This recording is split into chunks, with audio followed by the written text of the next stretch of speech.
Yo, boys and girls, it's your boy Diversity here, back again with another matchday vlog. We're off to Southend again. That's nearly 2 whole weeks. We've done every game apart from birds. Sorry, please don't hate me. Don't know if you could either see me because there's sun behind me, but it is keeping my head nice and warm, so just there's like no hair left up there apart from on top. So anyway, going into today's game versus Oxford. What we thinking beforehand? Oxford, yeah, great team. Can't deny that. Nearly beat Newcastle in the FA Cup a few weeks back. Was really tempted to go watch that, however, didn't have the time nor the money to go watch it. Watched it a bit. Newcastle fan who got his dick out on TV. Well done to you, sir. You earned yourself a lifetime ban. But no, anyway, less of the Newcastle dick. Let's just get back into the game today. So from a Southend point of view today, we literally need any point. We could get 3 points, 1 point, can't take no points. As Tranmere won 3-2 against Shrewsbury the other night, that puts us even more almost down. Most of the fans, including myself, already thinking, yeah, we're down, we're just going to have to go to League 2, maybe rebuild, come back again stronger. But no, I'm still hoping we can still survive League 1. I don't want to give up all hope yet, but it's nearly there. So going into today, here's how I'd predict the lineup to go. So starting off in goal, we're going to go with the on-loan keeper from Brentford. I think it's Gudmundsson or Gunnarsson, however you say that name. I looked at it, he's Icelandic, and just like, yeah, I've got no hope in pronouncing this. For the 5/3/4, whatever we're doing at the back recently, it's just a weird number. I'd just throw it like this. Everyone didn't play well against, who was it? Who did we play midweek? Or in fact last week? Burton. No one really did well, no one really stood out apparently. Sorry boys, just press the record button again, so it stopped all my recording, brilliant. But no, if we're going to do 4, I'd go Elvis at right back. Dieng has to go back into defence. He was playing in midfield against Burton. Don't know why the hell that was changed about, but hey, we did it, and it clearly did not work. So Dieng, Elvis, Mitchell Nelson, he's made a couple of mistakes, one against Gillingham, one against Burton. I think it was Coventry as well. He's young though, I can give him an excuse. He's got that experience in the senior game, so I'd still give him a chance. He put out the other day on the Southend website that he's keen to play every game he can, and yeah, he might as well. And then at left back, obviously Tom Clifford, the standout player. So moving up into the midfield, if I can speak proper English, Sol Campbell likes to play almost like a 4-1-4-1 formation. I've seen that used quite a bit. He likes to leave Milligan as the CDM, which I like. It gives some more cover for the defence. However, it leaves Charlie Calvert up top by himself, which I don't like. He's isolated. He has to wait for the support of McLaughlin, Barrett, Egbury, whatever, whoever on the wings. But no, sometimes he switches it to a 4-3-3 for more attacking, goes from a 4-1-4-1 up to a 4-3-3, which is quite smart. So personally today, I think we should just start with a 4-3-3, scrap the 4-1-4-1. So upon saying that, boys, the threat in the midfield I go for is Milligan. Manton is a doubt, which is always like, yeah, he's good some games he's bad. Same as Milligan, really. You just got to hope that they have a good game. But I'd start Milligan in the more defensive midfielder role. And the two going forward, I'd bring back Lewis Gard, as he is back from injury. And I'd start Hutchinson, for God's sake. Like, yeah, sometimes he's a bit selfish, tries to keep the ball, tries to always beat the man, though, which is good. He's a 50-50. I don't get why Sol doesn't like him and just leaves him on the bench. It's almost, like, he's a young, grown player. We wanted to keep him in January. We had a bid from Wimbledon, which we turned down. And he's just sitting on the bench and starting one occasional game. Like, what's going on? Why not just start the bloke, see how he does? So upon saying that, I'm expecting a strong Oxford team today. I'm expecting them to push forward, put us under pressure with Carl Henry, Simon Eastwood in goal. I think he's still playing. No, I don't know. I've just seen they've got a good few players. I can't name them all off by heart. Yeah, too many names to remember. So today I'm hoping there will be goals, I hope. Oxford always good on the attack. Our defence likes to leak them, but we do sometimes upset those big boy teams. So I'm going to go 2-2 today. I've got to remain positive. You know, I don't want to say like, oh, we're going to get 4-1. It might happen. It's most likely it will happen. But no, I'm just hoping we get something out of today. Our defence wakes up. The midfield talks to them, and Sol's got some sort of game plan against Carl Robinson, who was also linked to a move, I believe, to Blackpool, I think it was. So I'm hoping that unsettles him a bit, just makes him think, oh, should I put out a good team if I'm going to leave or if I'm not going to leave? Hopefully he does think about it today and we do nick a point or two. So hey, come on you Blues. Also, boys and girls, just before I disappear, I am going to be at the Essex Charity Cup in honour of Justin Edinburgh and his late death. You know, it's sad to see, really. He was a great player for Southend. He was a great manager for Leyton Orient. So he got him up from National League. So I'm going to be attending. So please, I'm going to leave a link down in the description. It's all organised by Riley. I forgot your last name, mate. Please don't hate me.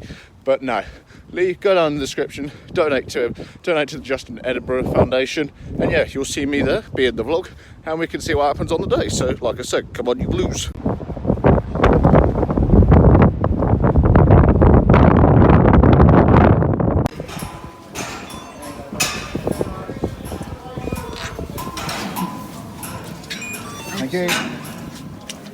Hello, mate. Hello, bud. There you go, mate. Thank you. Cheers, mate.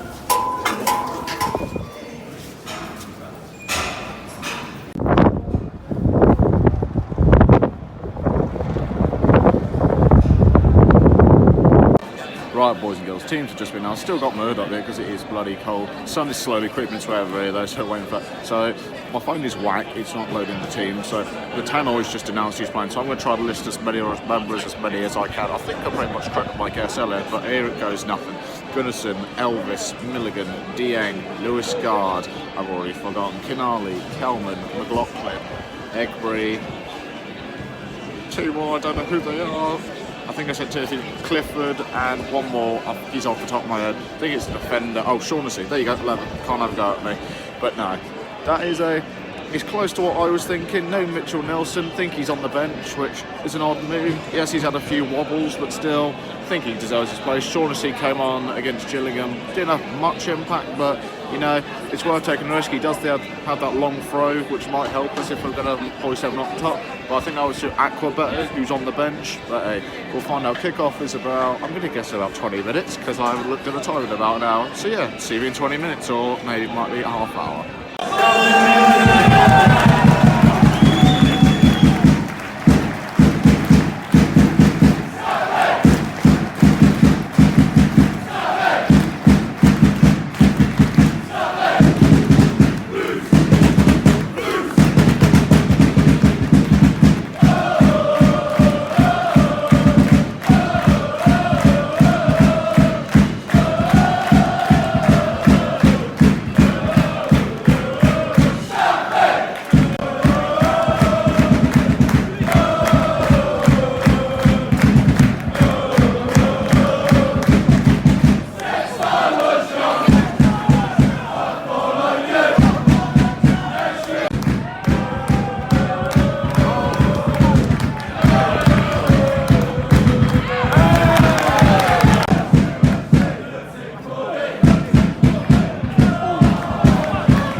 So Oxford just been a game penalty because our goalkeeper's tugged on his shirt a bit. Like, that's not a serious foul play. I think he's not infringed the play. He's just pulled him a little bit. He hasn't fallen out. He's stayed on his feet. I don't get that at all.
it's half time here at the Casano. What a first half. I've got to say, we performed quite well under those situations. Yeah, my face is red because I am freezing bloody cold.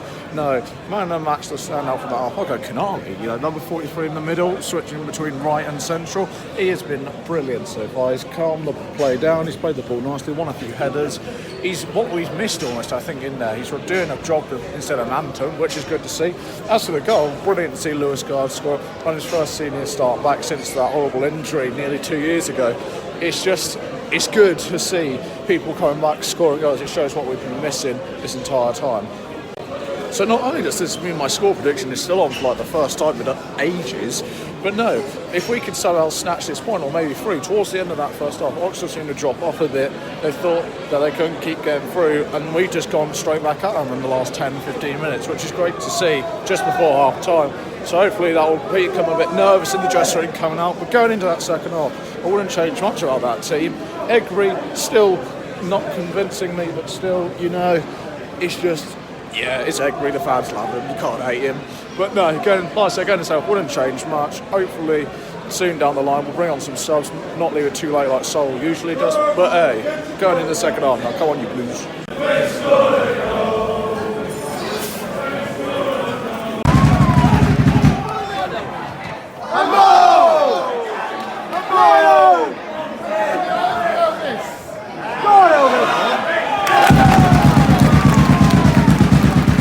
Just missed kickoff here at the second half, boys. Getting myself a warm drink to try and stay warm, man. Just come back and we're on the track, so good start already.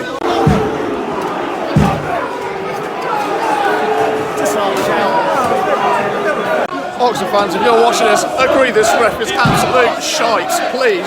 He's given everything. Any foul, anyone who falls is a foul.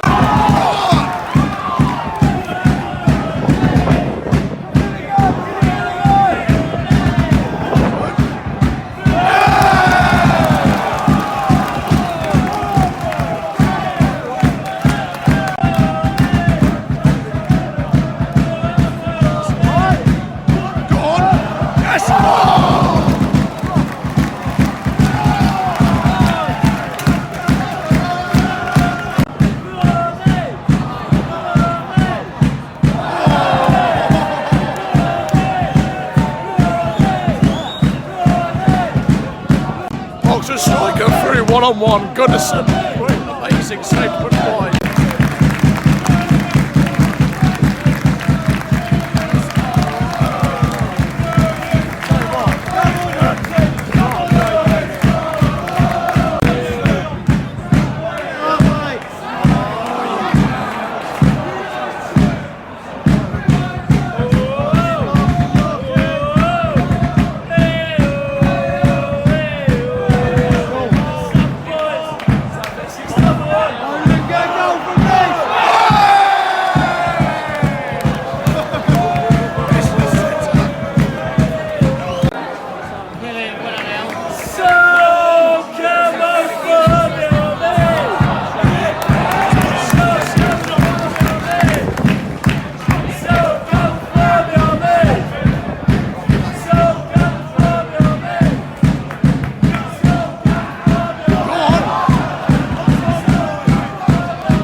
are, boyfriend.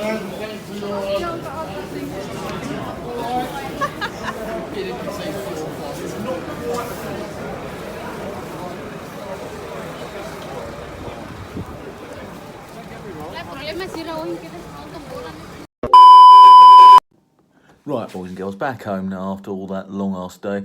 About the game, yeah, we deserved the loss in the end. We just sat back too much for the last 20 minutes. We just accepted all the pressure and eventually it became too much. Thought the young goalkeeper played well on loan from Brentford. Think we should maybe keep him for another week, maybe in a month. He's doing quite well, keeping us in it. The defence, strong today, very strong. Shaughnessy in the end, great partnership.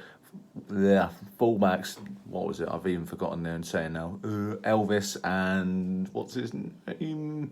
I've forgotten. Brilliant. Clifford, that's it. No, they were superb as well. Midfield looked very strong to start with. Lewis Scarred back from his 2-year injury. Scored already. Brilliant news. We've got more rotation in this team now. We've got Mantum, Dimitri, Guard, Mitchell Nelson. We've got lots of rotation. Now, up front, it's still lacking though. Kelman by himself does not work. He had the chance to pass it to a player and maybe get his second goal, but he didn't. He went for the shot. I think he still needs a lot of time to learn and progress, and maybe someone up top to support him. We tried putting Barrett up there for the last little bit. Didn't really work out. Felt it just made it even worse. And then, what was it? Oxford broke down the other end and just scored, and that put the game out of reach in the last few minutes. But no, it's good to see the team is gelling better. The youngsters are playing for the shirt. We're actually wanting to try and win games now rather than 4 or 5 months ago when we were in deep poop. But no, boys and girls, that is going to wrap up this week's vlog. Hope you all enjoyed. And yeah, ignore the darkness. I'm not sadistic at all. But anyway, make sure you stick around. I'll be back. And guess what, boys and girls? I've got someone here with me. Is she going to do the outro with me? You going to do the peace? Peace. Oh, well, that's crap. No, it goes peace.